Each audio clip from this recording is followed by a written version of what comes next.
Hi, darling. Hi. Long time. So nice to see you. Nice to see you. So first and foremost, how you doing? Good. I'm okay. You know, everyone's sort of expected, everyone keeps asking me, like, are you okay? And how's the process? And just because you're in the public eye doesn't make your grief any bigger or more important or more heightened than anybody else's. Right. So like anyone who's gone through losing someone, I'm at 3 years. Yeah. And it's in that place where it's very bittersweet. Yeah. And you still think about them every day, and you really start to find the areas that you miss them. Yeah. But we're good. I'm good, and Cooper's good, and we're doing okay. I mean, he's a teenager. Yeah. Which is less than joyous. Yeah. As I say, apparently my mere existence is rather annoying. Yes. Yeah. And it will be until he's 21. Yeah. And then it will be miraculous, like, Mom, where have you been? Yeah. My, that I dare to ask questions when he comes home is apparently quite troubling to him, because he says things like, I just don't want to have to talk when I come home from school. I've been talking all day. I'm like, exactly. Ugh. You bother me, child. Go away. Yes. So let's talk about Joan Rivers Confidential. When you were putting this together, what was going through your mind? What was your big desire with putting this book together? First of all, I have to give credit where it's due. My friend Scott Curry, who did this with me, is the one who forced me to do it. Because we were going through everything at the apartment and storage, and he kept saying, there's a book here, there's a book here, there's something here. And I'm just thinking, God, there's a lot of stuff. And I said, if you can put a couple things together and prove to me and convince me that there is actually something here, fine, we'll do it, whatever.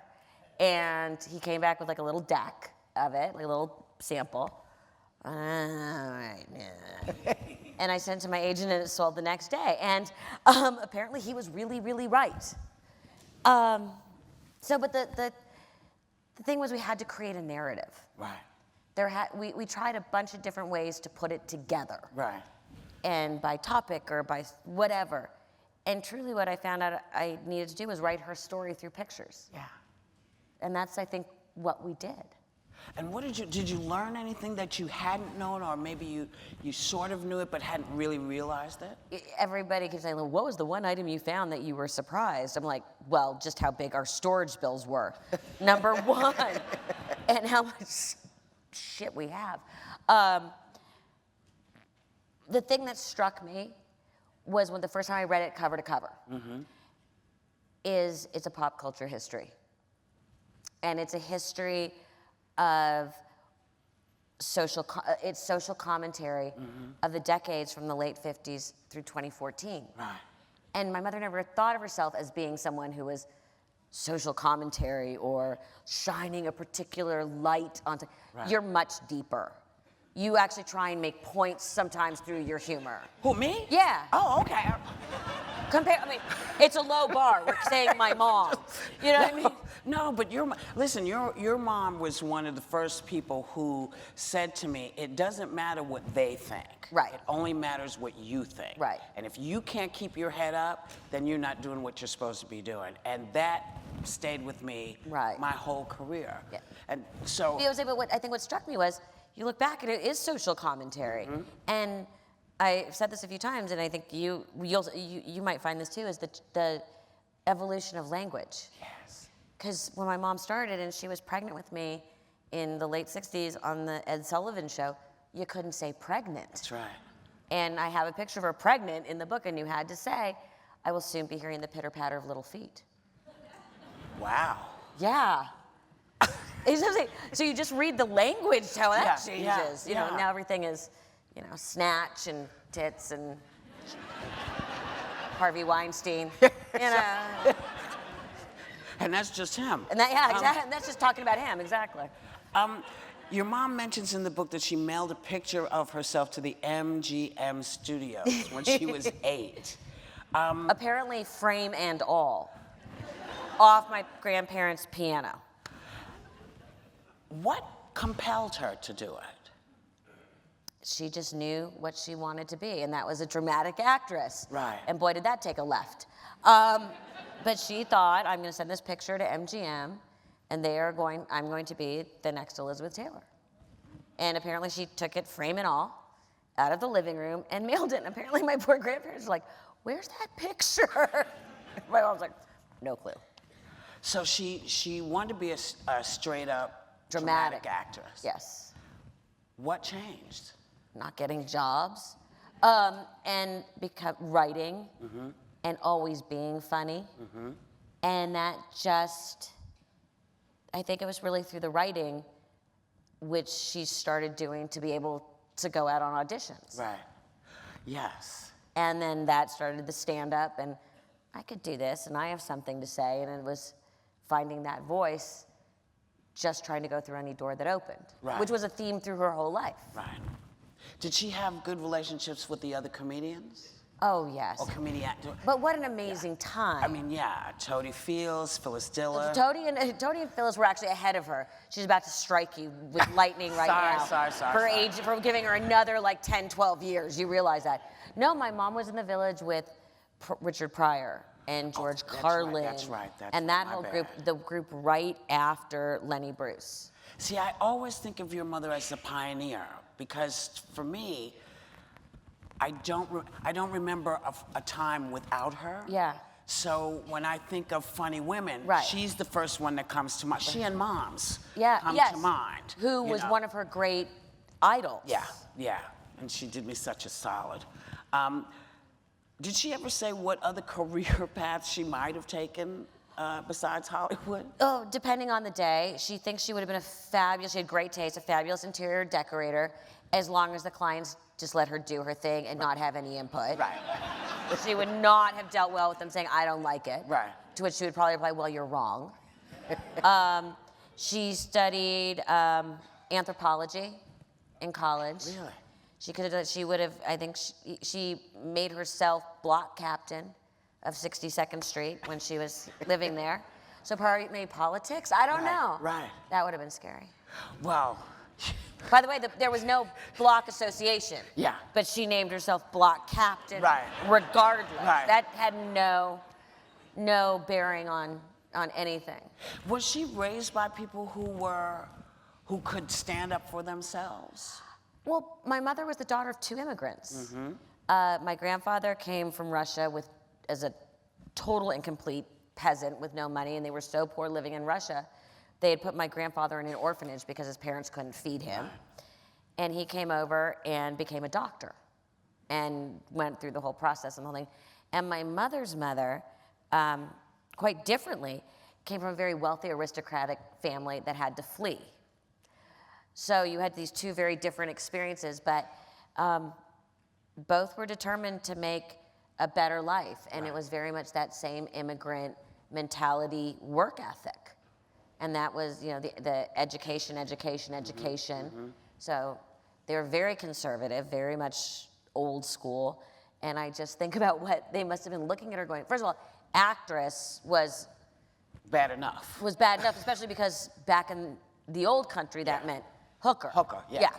So when they said that their daughter wanted to become an actress, they're both just like, in that beautiful house in Larchmont, New York, terrified. I mean, God only knows what they must have thought from their daughter who was getting thrown out of summer camp for setting that, well, I know you know this, right? My mother convinced, okay, so they were doing Snow White and the 7 Dwarfs as the play. You know this story.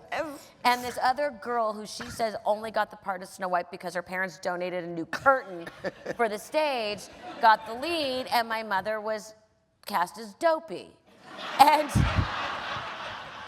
Dopey had no lines, and she was not pleased with this. So she got her whole bunk to go on strike. And they called my grandmother to come and get my mom, and they said, we're not sure if she's the next Eleanor Roosevelt or the next Hitler, but you need to come and get her. So yeah, that personality was there from an early age. And my poor grandparents, they must have been like, what is this thing? What did you ever get an opportunity to talk to them about this? Or about who she was for them as a child? No, not really. My grandfather passed away when I was a senior in high school. So a little more. My grandmother passed away when I was in 3rd grade. Right. But her big thing was both of her parents got to see her be successful. Yes. And she was able to give back to them. she bought her mother some jewelry, and she bought her father a new car. And that was always something she was very proud of, was that she got to give back to them. Yeah. So I want to take a digression a bit and talk about mother and daughter relationships. Okay. It's a wonderful thing. And so what was it like to be the daughter of Joan Rivers? You could probably answer this for me because you've got a daughter of Whoopi Goldberg. In my case, I never thought about it. My parents were very clear on that's work and this is home. Right. And to the day she died, to my friends, she was still Mrs. Rosenberg. And she was very clear on that. Some transitioned into calling her Joan, but she was always to all my friends, Mrs. Rosenberg. And my parents were very much, separation of church and state. And I think the only place where it was blurry was we always used to refer to my mother's career as the career. Right. Because it was, in her mind, it was a family business. Right. Everybody participated. My dad took care of all the business. Right. I did whatever the hell it was I did. And my mother just had to be funny. Yeah. And right. Yeah. So it was always called the career. So it was another child in the house in a lot of ways. Right. But that's the only way that I ever felt like my mom was that different. Yeah. Yeah. It's not like you're like, and I always say, everyone's like, was she funny at home? And I'm like, yeah, hilarious when I was getting grounded. Wow, take away those car keys. That is a laugh a minute. Tell me about your dad. Oh, my poor, much maligned father. He took all the shit and all the crap and all the negativity and let my mother have all the glory. And he would be the bad guy. And that's what managers and agents usually do. My father took on that role and really got smacked around by the business because of it. But she said once in an interview, he's my rock. Yeah. Because he would let everything negative, every no, every demand, every whatever, be placed on him. And unfortunately, at one point it ended up costing him his life, which I don't think my mother ever really 100% recovered from. No. She never really forgave him. No. Well, that's a tough, it's a tough one because those who are left behind, we have so many questions. Yes, and it's the hardest thing about it is you can't go oops and come back. Yeah. Once, Didn't mean it. Yeah, didn't. Yeah. Sorry. Yeah, and we worked a lot for suicide survivors. I still do a lot with suicide. I'm a big, I talk a lot about teen suicide because I really feel it is at epidemic proportions. So it's hard. It's the kind of thing where I've made much more peace with my father's suicide than my mother ever did. Yeah. Because she never stopped being mad at him. How could you do this? Yeah. It's a hard one. It's a very hard one. And it's, it's like, I call it like death plus. Yeah. You know what I mean? Because you've got the grieving plus, you get all the guilt and crazy and questions. It's like you get like extra punches in your punch card. Yeah. But she was able to make that shift in the decision that she was going to go forward. It wasn't going to stop her, that she was going to take herself where the business, that thing that was the family, take it where it needed to go. Absolutely. I mean, the strength and the fight and the never say die. It's like a Marine, and she was going to drag everyone with their kicking and screaming. And I'm the same way. No. Not yet. Tender flower. But yeah, it was that determination of, this is not it. Yeah. This is not how it ends. And is that a direct make you a direct beneficiary of her strength? Yes, I think so. My father, boobies. Yeah, they just hit the floor. Sorry. I'm sorry. What was my mom's joke? She could use one as a stopper in the bathtub. Her body followed so fast.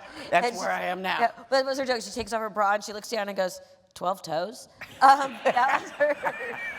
That was, I could do the whole falling body routine. I forgot the question.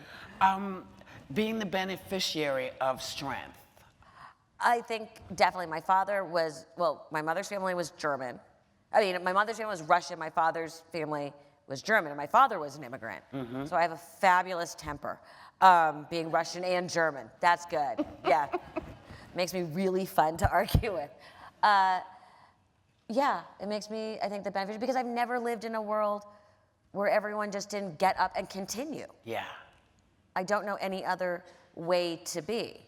My mom had this great saying was, if you're really, everyone's allowed to be sad, everyone's allowed to feel sorry for themselves, never forget you're the star of your own movie. Right. And you're allowed to have, when things are really shitty, what she would call a weekend wallow. And you could have 2 days to feel sorry for yourself and eat and be crabby, and then get up and go. Yeah. It's something I think people don't really do well these days, and I'm not sure if it's because... Well, I think it's the victim mentality. Well, yeah, a little bit. But I wasn't raised that. You certainly did not come in a world where the victim mentality was acceptable. Well, who could afford to do it? No one could, yeah. You want to eat, you got to get up. Yeah, exactly. You know, yes, you're late, we see you, welcome. Was there anything in the book that... No, I just, you know... Was there anything that you came across that you thought, I can't put this in? Oh, absolutely. The first half of the book, I felt very much like an archeologist. And I said to Scott, and he's the one who felt it too, he felt like we were on a dig. I'm like, yeah, like I can't remember the guy's name, and I should, because I was a history major.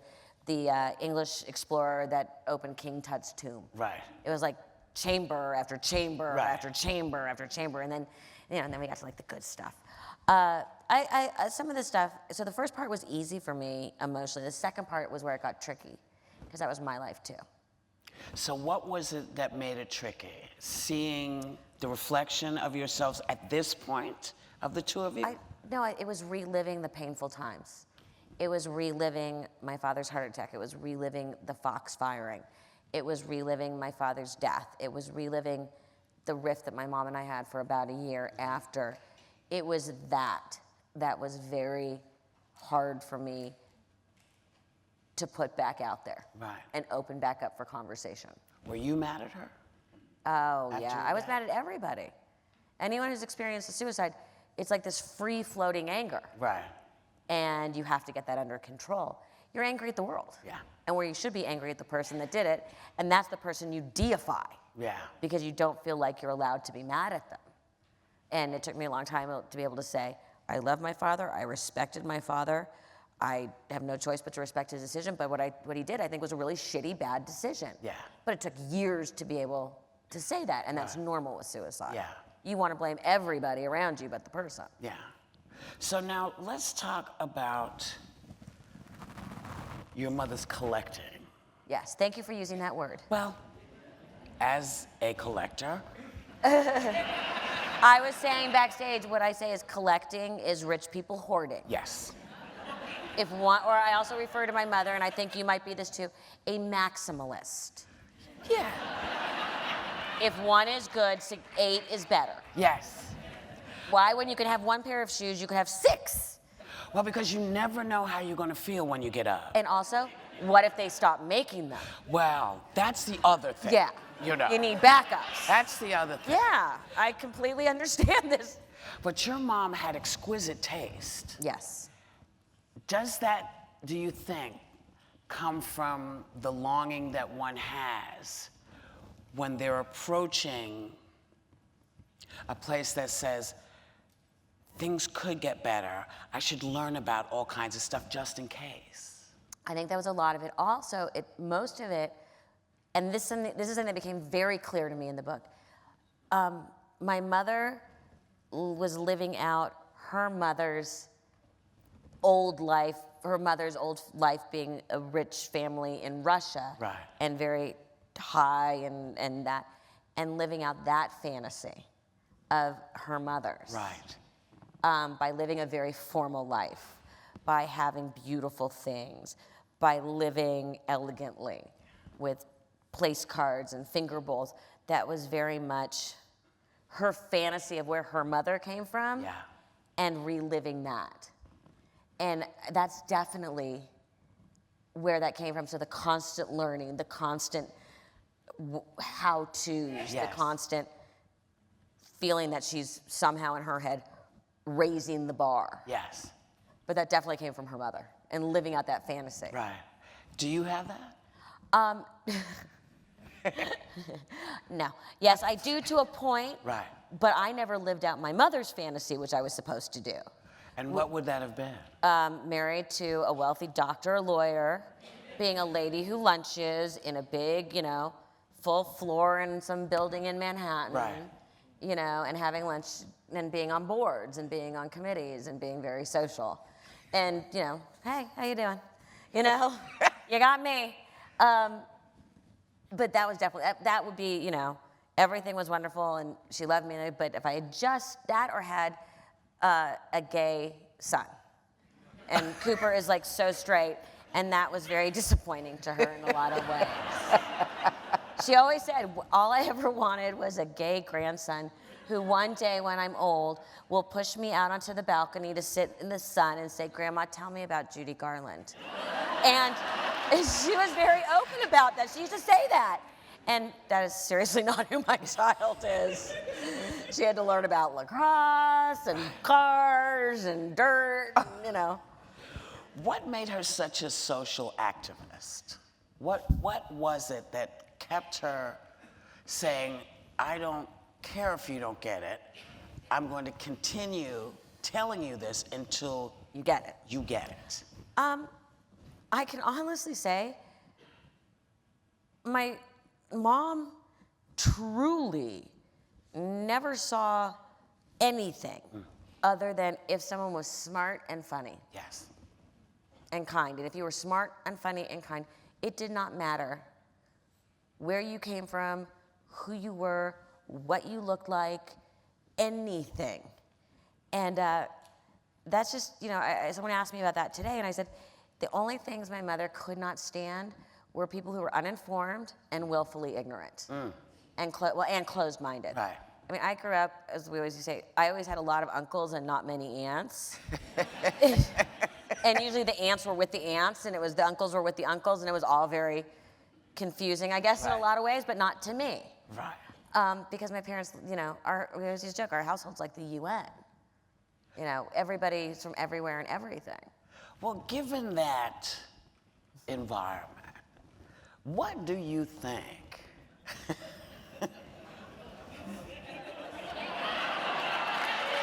What do I think? I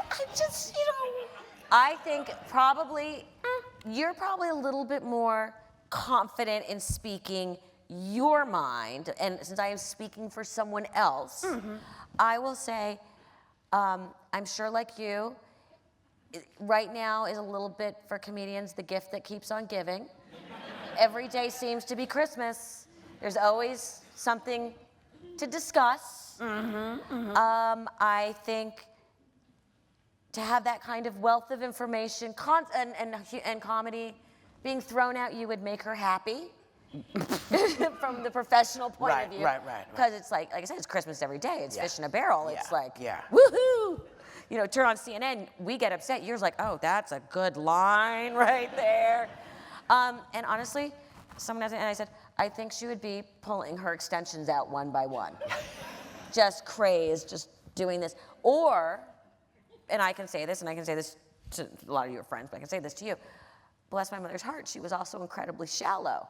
And I think she would be having very much an internal fight over, do I stand up for what I believe in, or do I become an ambassador and get really good stationery that says the honorable at the top of it for the rest of my life? She would have that thought. Well, Because a good stationery is hard to find. It really is. And to have it say the honorable. Honorable. Yeah, that's kind of hot for the woman who named herself block captain. Yeah. So, I think she would be doing a little bit of this inside, but I think the good would win. And also, she was she did like the National Enquirer, and there is. Who doesn't? Well, I miss I miss it as it was. Right, in the paper. Yeah. Yeah. You know, I can't read it like online. I don't get it. It's like I need to stand in the supermarket and actually feel it, you know. And you know how you used to be able to pick it up and look at it and then you leave fingerprints on it? Yes, And then yes. put it back. That's what I miss. Yes, that was her too. She also loved their crossword puzzles. Yes. And she used to do the National Enquirer crossword puzzles. And that was a joke, because she would do the National Enquirer or the Star and the New York Times. Right. Yeah. Now, so I saw one of the pages said, Donald Trump is in love with Joan Rivers.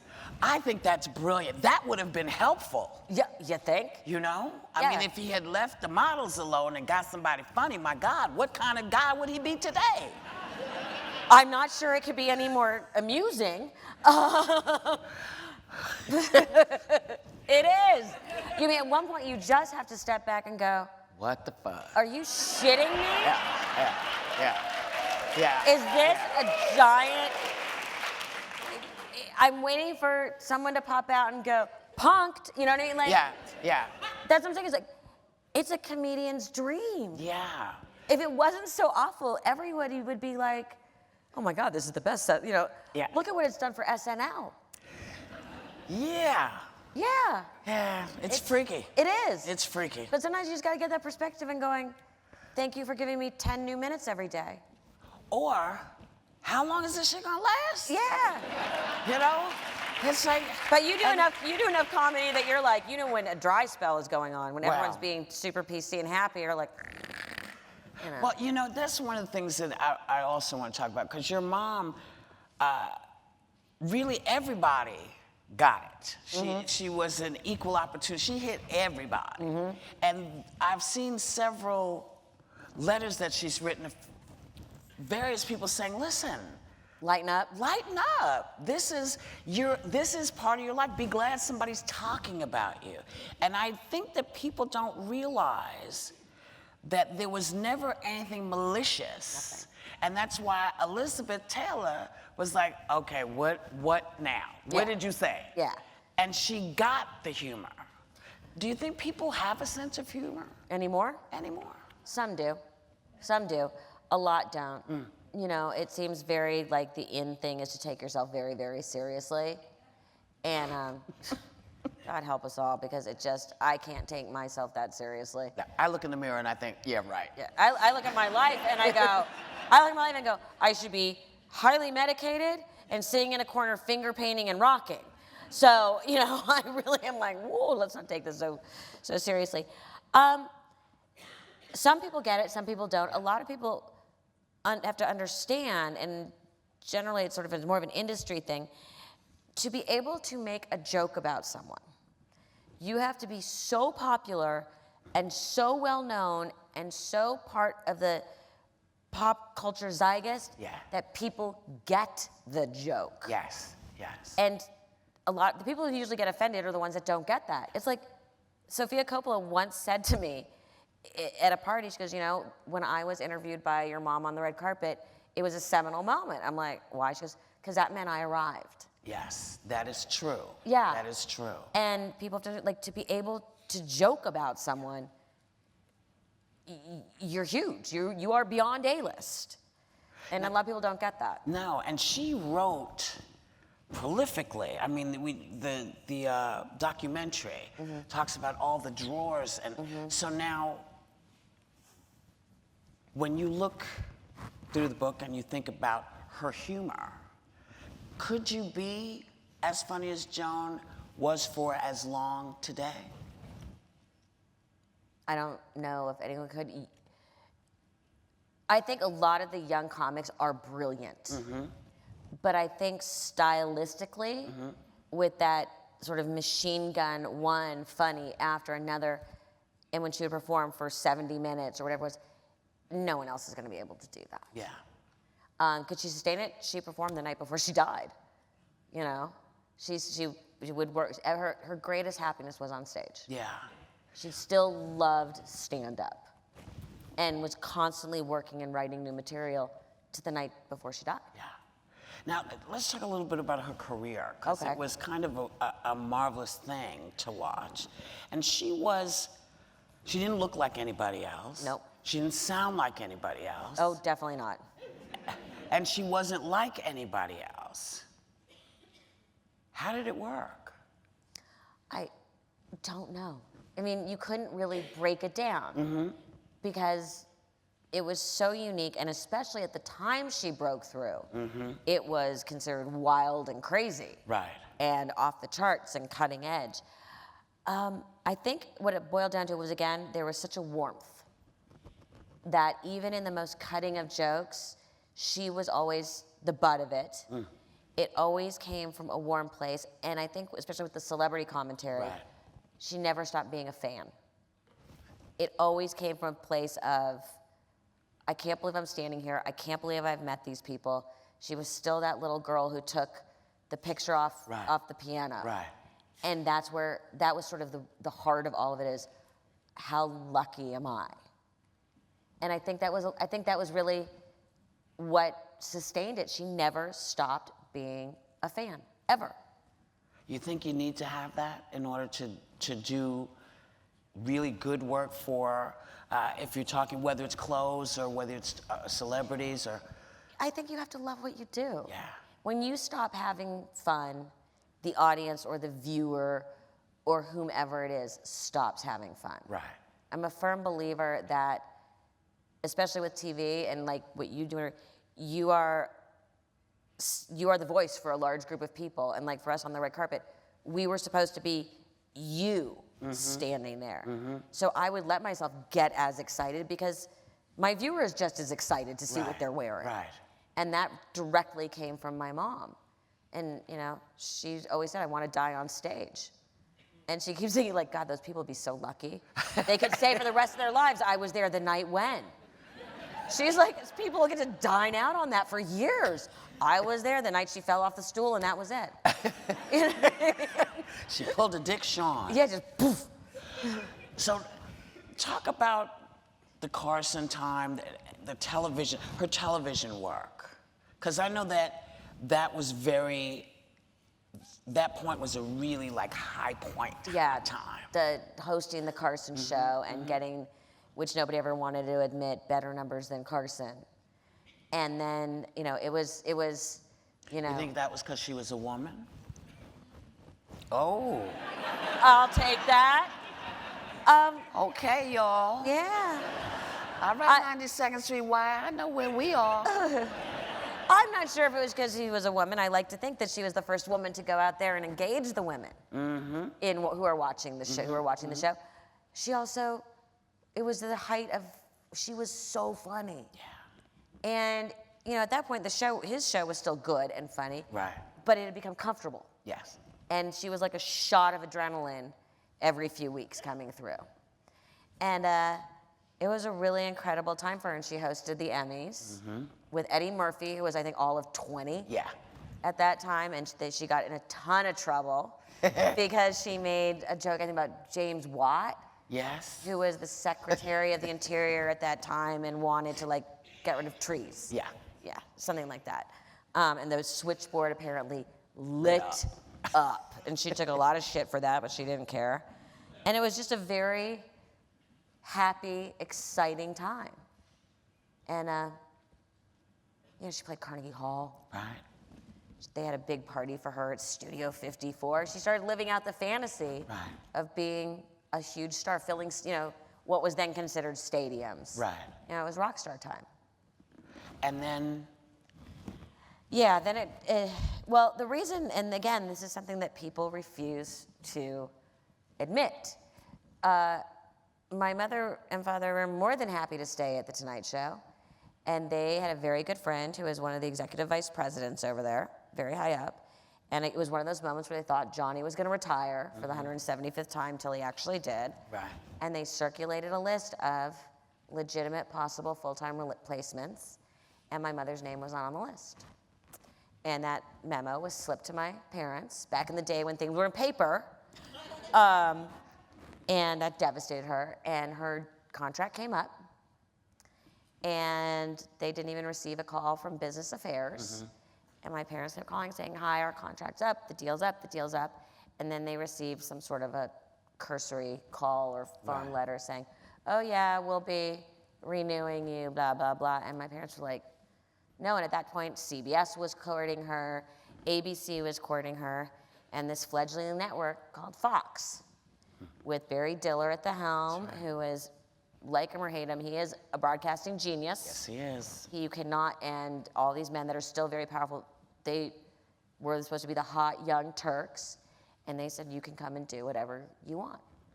And we're gonna give you a whole lot of money for doing it. And my parents said, okay. But it was not like they did not give NBC at that time, or whatever company was doing it at that time, plenty of time and questions and warning, and they weren't treated, well, they were treated quite badly at the end. And my mom did try and reach out to Johnny before. Right. And as the story goes, he finally picked up the phone as the announcement came out, and she said, Johnny? And he said, yes. She said, it's Joan. And he hung up. And that was the last time they ever spoke. And that devastated her. Your mother kept everything, so she had all the letters, she has all the stuff. I mean, was it fear? We'll never know, but just out of curiosity, do you think it was fear on Johnny's part, anger on Johnny's part? I think it was anger, and I'm not sure he ever got the true story of that it was just poor, shitty business by Business Affairs at the time, Right. and feeling very smug that she wasn't going to go anywhere, and having no idea that she knew there was no future home. What are you going to do? I mean, you're finding out, I've got no home in the long run. Yeah. And here's someone offering to take me in. I'm going to go. And so she goes, and what happens? She goes, and the sad thing is the show was actually a tremendous success. It got the highest numbers in late night, I think, until the second or third year of Arsenio. And they tried to paint it as a failure. And it was, again, people, they had unrealistic expectations at the network. How unusual. We want you to have 200 bazillion viewers, but we're only in 6% of the country. Yes. It was like that kind of a thing where it's like, we expect that every single person who has a TV in the 12% where we actually broadcast has to have it on. It's just unrealistic expectations, and it just sort of unraveled. What made her decide, I'm not fooling with you people anymore, I need to figure out what direction I want to go in? What made her decide to head towards the jewelry? Well, at that point, she had already, my father had killed himself. She felt unemployable because nobody wanted to see her be funny. She just sort of clawed her way back through Hollywood Squares. Great show. Been very good to all of us. Hollywood Squares, and going back to getting the job on Broadway and getting her own daytime talk show. And my mother always loved jewelry. Yes. And this guy came to her and said, I work for this fledgling network called QVC, and we're going to try and sell stuff over TV, and will you do a line? And she's like, okay. And her stylist for the talk show was a man named David Dangle, or is a man named David Dangle, who was a big Emmy-winning costume designer and stylist. And she's like, oh, let's try this. And that was the beginning of that, and David is now the CEO of the company and still very much a part of my family. And they, working out of her dressing room over at CBS over here for her Tribune show, created this company. And it just grew and grew and grew with QVC. Oh, finally. Come on, darling.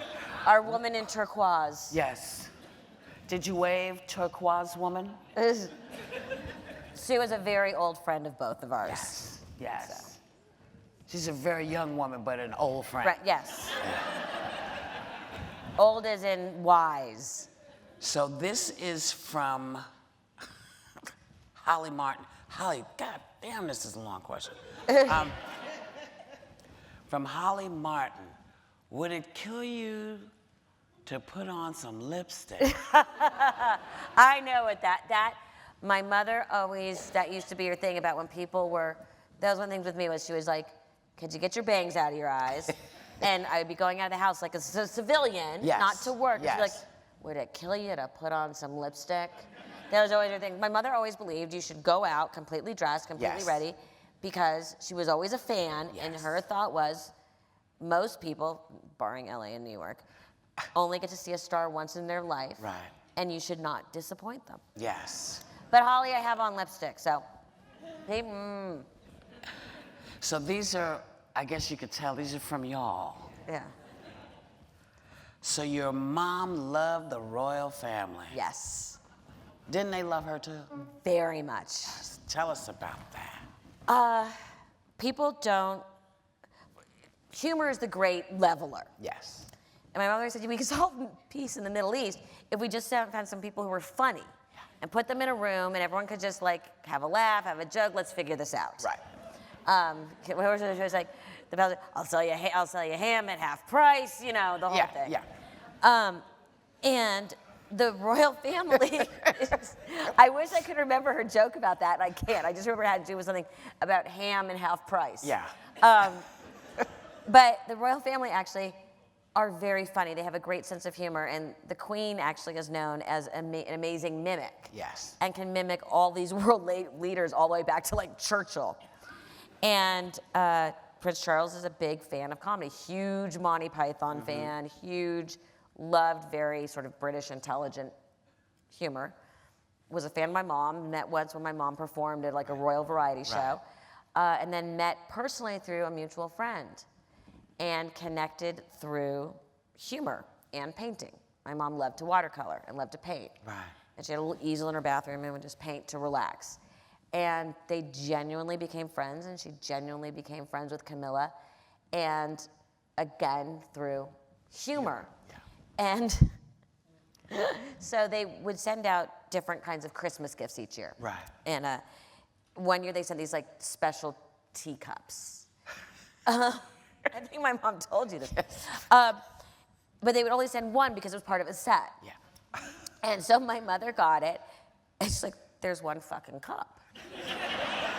So she sat down in front of our Christmas tree and menorah, the whole shebang, in her bathrobe holding her one cup and took a picture.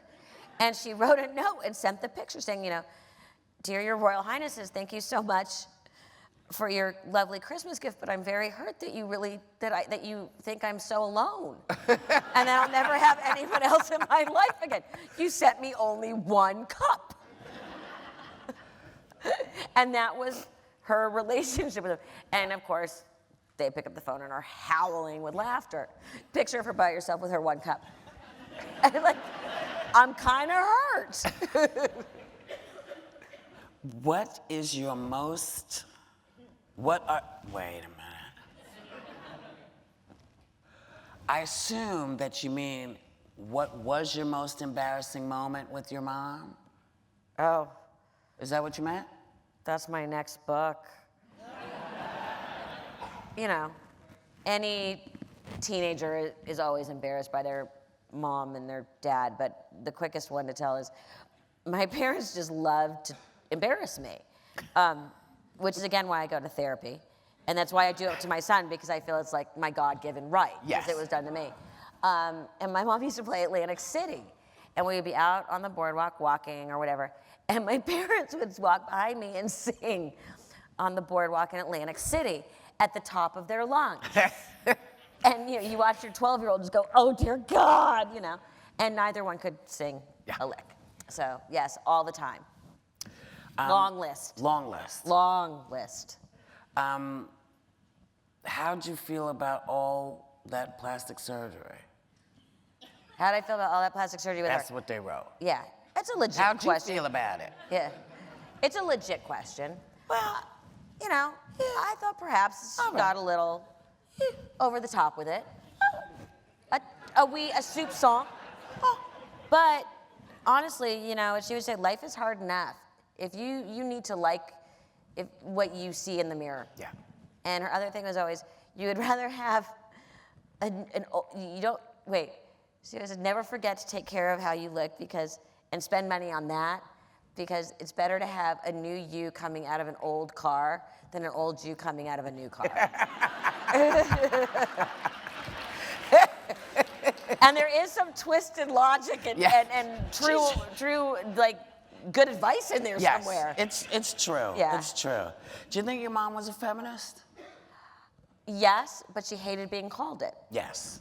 She hated being called it because she believed in family and this, and she wanted to be equal pay and do everything as good and as well and as equal as the boys, but she still wanted the car door open for her. I feel the same way, I have to tell you. Yeah, it's true. She's like, I still want to be treated like a lady. Yeah, but it's so odd. You're sitting there, you know, he gets out of the car and you're sitting there just waiting. Yeah. And then you see that you like, They're on their, yeah. Yeah. are you gonna get the door? Yeah. And say, who raised you? Yeah. But see, that's when you're running with the younger ones. Yeah. The Well, older ones know what to do. Well, it's that middle group. I make sure my son opens doors and Yes. does all that. And if he is just walking ahead of me, I'll be like, hello, hello, you know. But that's hard because feminists, when my mother was, when technically like 70s and 80s, like, what do you guys, and you're supposed to not wear a bra. She's like, I have to wear a bra because it's just not attractive. But she's like, I still want to be treated with respect and properly, yeah. but I also want equal pay. They should Yeah. not, you should be able to be a feminist and still Yeah. want those things. You know, burn my bra, not pay me my money. Yeah. What's your favorite joke of your mom? Oh my God. Or do you have one? There's so many. Okay, there's one. There's one because now it's so politically incorrect, and I know we're streaming this, and I feel like I'm gonna get in trouble. All right, well, don't do because you know, sometimes it's better just to avoid the hassle because people don't want to hear what you actually did. So Yeah. let's just. But I'll tell it because it's really funny. Okay. And this was told to me as the favorite joke by an A-list actress who it was said about. Uh-oh, I know this. It was, that dress is so ugly, it looks like it would be good at math.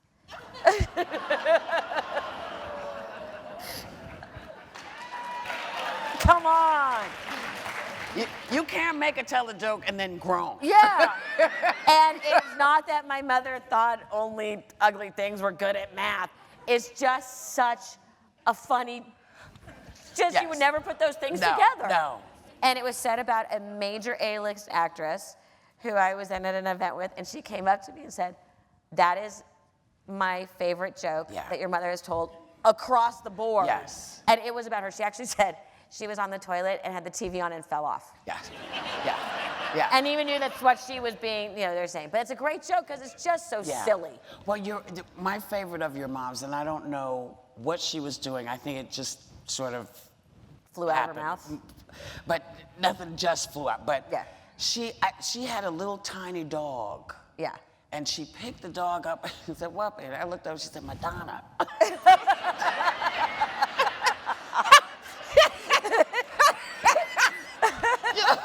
It's so random. Just, what are you gonna do? Well, also on The View, right, when she decided that Letterman and Barbara were secret fuck buddies. Oh my God! And she said that on the air. It just like that. Because you're fuck buddies. Because just they were retiring. 11 a.m. They were retiring the same time. At the same time. And she's like, "This is very suspicious." Yes. And the couch. See, they always thought I was gonna be the one that was gonna drop a fuck bomb. Yeah. It wasn't me. No. Joan did it. But and not only did she do it, but she did it about Barbara. And Barbara was there. And Barbara was sitting there. It was the greatest. And I remember we were sitting, and we were on the couch, and I was there too. And I looked at you, and you were done for the show. You were done for the segment. You just went head down. Yes. And that was that. Because just the visual. Yeah. It's like the dress. It's like the dress. I mean, it's just the visual of the whole thing. And I'm supposed to remind y'all that one of the great things about what's happening here is if I don't get to things, you can get the book. And there's jokes in the book. There's jokes in the book. There's so much material in the book where it takes your breath away. And, I was thinking about your mom the other day because I was thinking, what made, and I understood what made her write it, but I thought, what made you write Rabbit Test? Because it's one of my favorite films. It's hilarious. And I think to myself, you knew they weren't gonna know what this was. But, you know, now you see it and you're like, yeah. I mean, tell me about that when they decided to make it a film. I think my mom and her co-writer, Jay Reddick, who was one of the producers of Hollywood Squares, one of the funniest. Yes. But there was a man who was one of the EPs, executive producers on Hollywood Squares. But he, when he started, wrote for Paul Lynde. Oh. And every major funny line that came out of Paul Linde's mouth was Jay Reddick. Right. So that's the humor. And they wrote Rabbit Test. And I think they just thought it was absolutely hilarious, because it was too early. Yeah. Airplane came out the next year. Right. And became this huge hit. Right. It was very in the vein of Airplane. Yes. And it's hilarious. I so clearly remember a scene with the great Imogene Coca. Yes. And they had an amazing cast. Yes. And they're having dinner, and it's this sort of gypsy family, fortune tellers, who knows what they are. And she picks up the platter and puts it down and goes, "Tonight, hamster." And she picks up a can of Lysol and sprays the whole thing. She goes, and the whole thing was like, ooh, and they all start eating. It's just so hilarious. And then you go back and you think about My Big Fat Greek Wedding. Yes. And the whole thing with Windex. And you just go, how did she even think of that then? Yes. I mean, that. I don't know why that's seen as a child, probably because I was on set for that. You know, stuck with me. And all, hamster, Sure. just that phrase. Yeah. You know, there's not a lot of people can get away with saying that. No. And also with the fortune teller, and the guy's dressed in a full sailor suit, and she's telling his friend, "You're going to die at sea." And you hear the voice over the guy going, "What? I want my money back." It was such a silly movie. It's wonderful, and there should be a retrospective at some point, because she wrote wonderful things. And she wrote the voiceover, the original Baby's Bruce Yes. Willis script for Look Who's Talking. was talking. But yet the Academy wouldn't acknowledge her in memoriam when she died. I'm a little angry about that one. I would be too, I think. Yeah. I would be too, but I think it goes to not knowing. Sometimes, you know, you think people would have the information, because it's information that we have, and we're up on stuff because we love movies, we love television, and you think, well, you know what she did. You know, of course it's going to be there. Well, you would think the Academy at least would have acknowledged the fact that she created a whole extra 2 hours of programming for their show.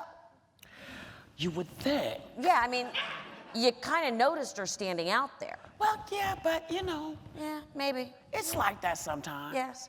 But we She can was rectify small. Well, she was teeny tiny. Yeah, so maybe they just looked right over her. That's right. That must have been They it. said, oh, hair. Yeah. But, you know, I think that a great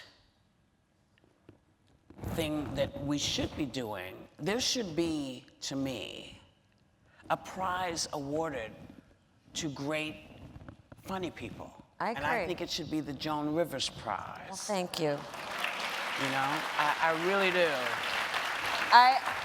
I think they do that a little bit with the Mark Twain. Yeah, Something else she didn't get. yeah. Never got a Kennedy Center. No. No. No. She got a Grammy posthumously. Yeah, but you know, posthumous is nice. Yeah. I'm just saying. But my mom always said, you know, never expect praise without envy until you're dead. And unfortunately, it's true. I hear you, Sue. Yeah. Huh? Oh, yeah, she's about to be inducted into the Television Academy Hall of Fame. Finally. Yeah. But Thank you for reminding me. I don't even have that on my radar right now because I've not been told what I'm wearing. Once it's hanging in my closet with a tag from my stylist saying, this is for this date, this night, and here's the shoes, then I know it's actually happening. Well, but also you're in the middle of this marvelous book. Yes. And telling people about the book. I'm very single focused. I think that's a good thing. Yeah. Because, you know, if you think about too much shit at one time, your head explodes. It does. By the way, and that explains a lot, doesn't it? Yes, it does. I want to ask you two more things. Okay. Was your mom always into fashion? Was that Always. something she always loved? Always, and you see that in the book.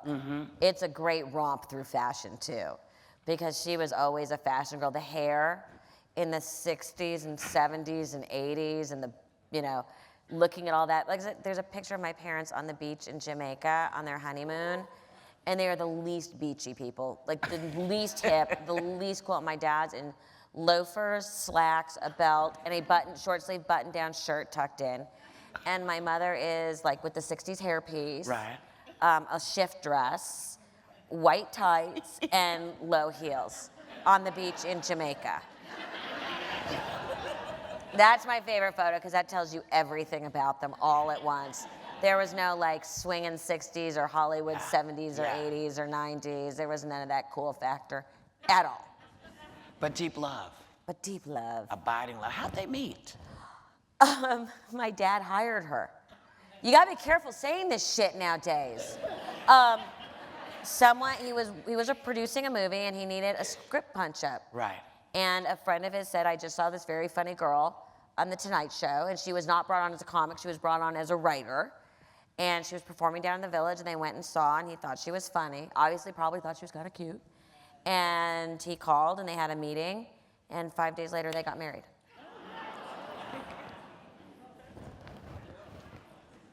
Imagine if I had tried to do that. She would have Please, killed child. me.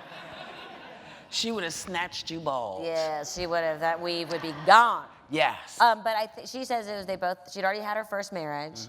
They were both a little bit older. Yeah. And then she said they both clearly knew what they were looking for. Yeah. And they knew it when they found it. That's marvelous. And lastly from me, because I've been ignoring the time, I'm terribly sorry about that. Where did Can We Talk come from? I think it's a little bit like, who are you wearing? I just flew out one night. Right. Just saying, okay, stop. Can we talk? And that's sort of the moment I think that everything went click. Right. That's who I am. I'm the friend who's telling you how it is. And that's really what her humor was. She was your crazy, ballsy friend that you loved to hang out with. Yeah. Who would say what you were thinking. Yes. Yes.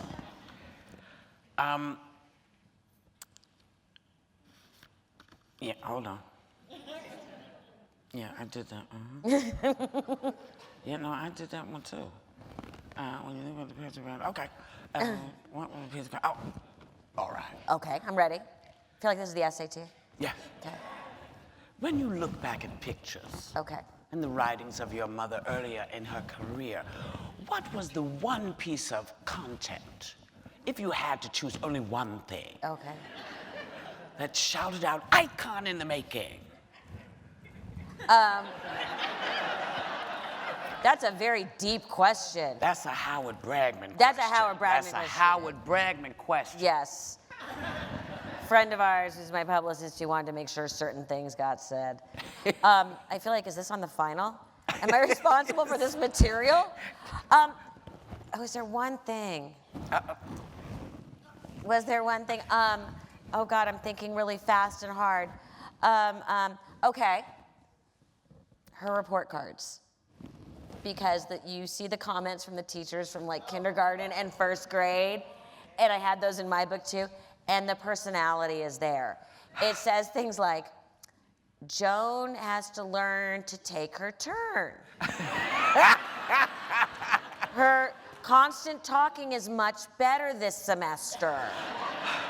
You know, if she was a better sharer, it helps the other children like her more. But they're hilarious because that it was all there from the beginning, that personality. Good Lord. I feel you lurking. Are you signaling me? Oh, good. Oh, good. I can ask you another question. Okay. You think she would have supported Donald? Or Hillary? Oh, because she knew them both. Yes, Yeah. she knew them both. Is that an unfair question? No, it's not an unfair question because our families had a very long, outside of the spotlight relationship with the whole Trump family. Mm-hmm. I think in the beginning she would have been like, yes, great, great, great, super. And then she would have been like, oh shit. Yeah. You know? Yeah. But I also think she truly in her heart believed, well, I know this, I don't have to guess, women are smarter and better and not so busy comparing how big it is with each other and just get shit done. Yeah. And I truly believe she felt for a long time it was time for a woman president. She's like, oh, enough of you boys and pounding your chests, and it's so boring. Yeah. Let's get a woman in there and get shit organized and done. That's what we do. Yeah. So I think in the end run she would have, in the end of it all, she would have definitely been a Hillary supporter. Okay. Where are the files? All over.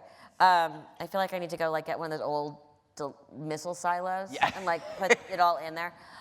Some here, some in Los Angeles. My storage bills I think I got down by like $20 after vamping through all this. Right. And the actual card catalog is still in her office at Joan Rivers Worldwide in New York, which has sort of become like our storage facility. Do you think there'll be a Joan Rivers museum? Well, the Liberace Museum did last a long time and was a lovely cash flow. So, you know. I'm just saying. Maybe I could just do a museum of, I don't know, all the great women. Of funny. A museum funny. of funny. There are people who are trying to do museums of comedy, but there's not really a great one yet. Well, I just think, one of the things that I believe that you have that sensibility. So, and you're really organized, which I like. So I just feel like I would like people to go and be able to see her in clips. Or maybe it's something that the Museum of Television has to. But I do think it is time for either the arts or a bunch of people, maybe spirited by you or with me, to get together. There needs to be a true museum of the history of comedy. Yes. Because it goes all the way back. And, it goes back to Shakespeare. And that comedy has been such a relevant part of the human experience. Yeah. And I don't think that's been honored enough. No. Well, we just got a museum in Washington for the black folks. Baby steps. So it might take baby steps. Baby steps. Yeah. But perhaps. Well, we can attach that to the National African American Museum because comedians. You can say black. What? I can say black. The National Black Museum. Yeah. Because, the comedians are still. Yes. There's a lot of not accepted. Yes, but we could also attach it to the Smithsonian. The Smithsonian has, as well as the Library of Congress, has asked for the joke files. But here's my problem. Do you remember the last scene of the original Raiders of the Lost Ark? Yes. And the Ark goes into the thing, into the box, and it's that huge pullback crane shot. Yeah. And it goes, and it's just in a sea of boxes. Right. I am so terrified. Like, I have these nightmares that that's where it will be, because the joke file is such, to me, still a living thing. And I think my mother would be pissed because she doesn't like dark. It's cold in there. No one's gonna put a blanket around it. Well, but so I feel like I literally cannot do that. Maybe we could talk them. Notice how I put myself in there? By the way, I would let you spearhead this. Maybe we could talk them into making it a living, breathing museum of comedy, because I feel like if you could walk into the museum and hit 1967. And up comes Jones. Right, or Lenny Bruce. Or something. And then you could go over to their digital file. Where you could you learn to read comedy, you learn to maybe structure it, And it allows the files to teach other people how to do this thing. You know who else had a meticulous archive? George Carlin. Yes. But I'm sure you have a meticulous archive. You know what? I don't, because a lot of what I did comes from memory, because being dyslexic, trying to write it down was really hard. But you have the benefit of everything tape. being taped. Yes. Including your Broadway Everything. shows. Yes. And so you have all of that to work as an archive. Yeah. Okay. I got a little archive. Yeah, no, you do. I got a little How many hundreds of thousands of hours of tape is there on you?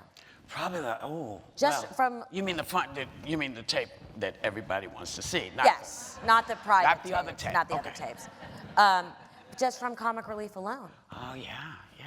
And those moments. I mean, that's the thing is, people don't realize once someone hits a certain age, the body of work. Yeah.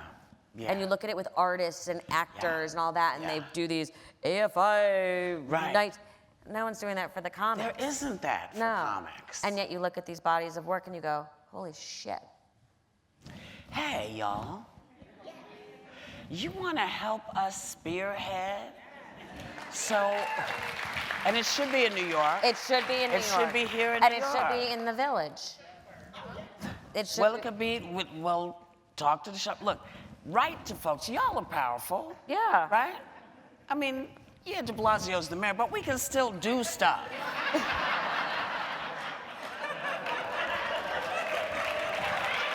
Oh, you felt the same way about him that my mother did. Mm-hmm. It was crazy. Again, this book. You'll enjoy, it's a romp. It is a romp. It's as close to Joan as you're going to be able to get. I was lucky. She was a great woman. She was a great woman. So, tell us something that we should know about your mom that we don't. Okay. I'm gonna go with something personal. Okay. She loved tag sales. And she had her house in Connecticut. I see her best friend Margie, who was one of these other culprits in a lot of this with her. And my mother would see a tag sale and pull the car over. And she couldn't pass up like an extra set of china. So she literally could set the table with like a different set of china every day. So it was insane. So she passes, and I am going through the basement of her New York apartment. Yeah. And I'm like, there's shit I've never seen. I'm like, she literally couldn't go to a tag sale and not buy something. So I had boxes and boxes of just stuff that still had the tags on it. And it was all like, $2. You know what I mean? Or, I mean, look, I got another set of cocktail napkins. If I get rid of these two, they're not stained. You know, that she was literally a complete and total sucker for a tag sale. What? Yes, thank you, a collector. Yes, that's a very personal thing. People do not know. I mean, I was giving away sets of dishes to people, and they would just be in tears, like you gave me your mother's dishes. And I'm thinking, I hope we remember to turn them all over and take the little, you know, $1 for each one off the bottom. Yeah. Yeah. So, a lot of people have some sentimental dishes. Well, they meant something to her at the moment. Yeah, when but she bought them. Because God knows if she loved making a deal. She loved it. And then her other thing was, she was a big over-tipper. A big over-tipper. And she would go out to dinner with friends, and she had a few friends that she didn't feel were under-tippers, but not generous enough. Right.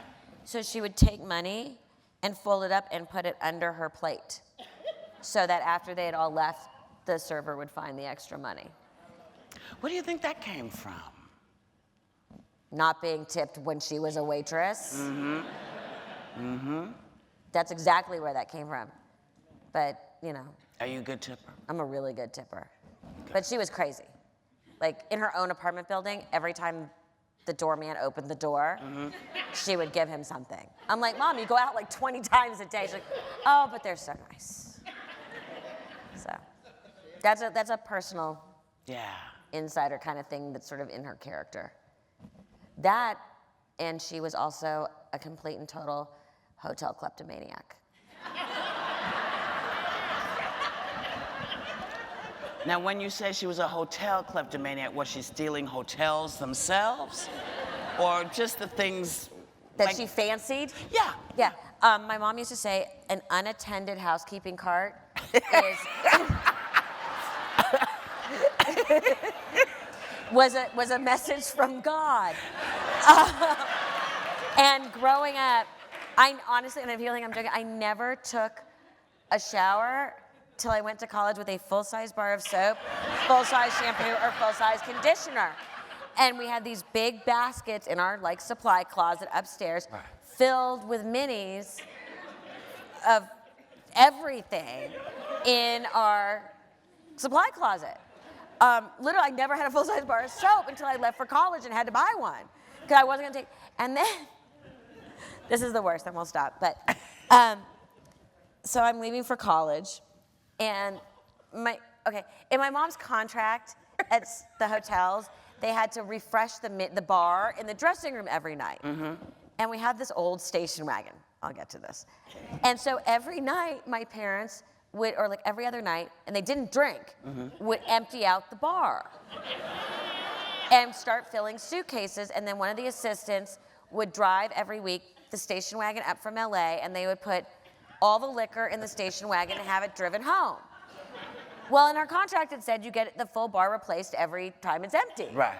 And then my job at Christmas was to pick off the labels that said, like, Caesars, you know, whatever it was. And that's what, like, all the mailmen and the UPS guy would get these beautiful bottles of liquor from the Rosenbergs. All the assistants in all the agents' office, like, my parents, everyone loved them. They were so generous. But then when I was leaving for college, they replaced the towels every day in a hotel.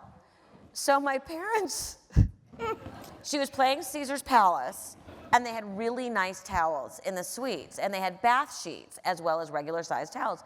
So they would take a set every day and put it in a suitcase. And again, the station wagon would come up, and it would get loaded into the back of our station wagon, our blue station wagon that had the license plate Starlet, which my mother just thought was the funniest thing ever. And so when I left for college, I went with all Caesar's Palace towels because they just figured, like, they're really nice. They're nicer than when we're gonna buy at like Target or whatever. So I went to college with bath sheets and full sets of towels from Caesar's Palace. And it said Caesar's Palace. Yeah. So no one was gonna steal them. No. No, so yeah. Do you think people thought that was, I don't know. Odd. Odd? Perhaps. Yes, I think also the fact that the week that I moved into college, my mom was working at like Caesar's Atlantic City, and we drove up, and we didn't even think about it, and this huge white hideous stretch pulls up with all of my luggage and the little mini refrigerator and my Caesar's Palace towels, and the guy still dressed in like the bellman outfit who had driven us from Atlantic City. So yeah, pretty much that was pretty horrifying. I guess that answers the question also, what was one of your most embarrassing moments? Voila. Voila. But yeah, she was a hotel kleptomaniac. Well, I guess I never thought of it like that. Yeah. And all the notepads. Yeah. Wow. But by the way, she's still, to her dying day, cleaned out a hotel bathroom of all the minis. I do too. I think it's important. I do too, but it's so ingrained in me. But she would literally, if she saw an unattended housekeeping cart, I have a year's supply at least of like the worst scratchy tissue. See, I could never steal toilet paper. Oh, she did. I couldn't do that. No, because the toilet paper, see, I need a caress. Yeah. Yeah. I feel that hotel toilet paper is meant to keep you out of the bathroom. But it's those tissues, those Yes. long tissue boxes. Yes. Yeah. And I cannot leave a hotel without, I'm so trained. Yes. It's like yes. I've been trained since I was a child to clean out the bar, take the towels That's and right. all the minis. Well, that's why they give it to you. Yeah. They want you to use and if you it. take them away and hide them every night, they do replace them. Yes.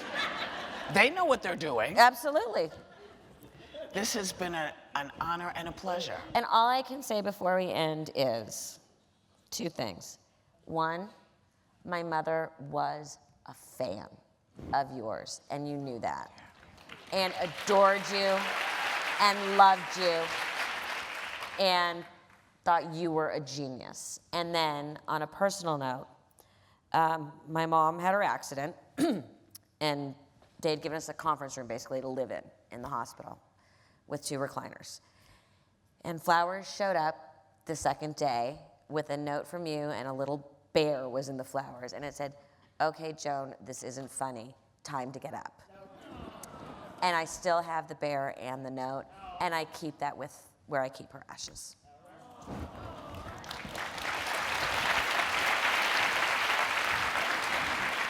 So the book. She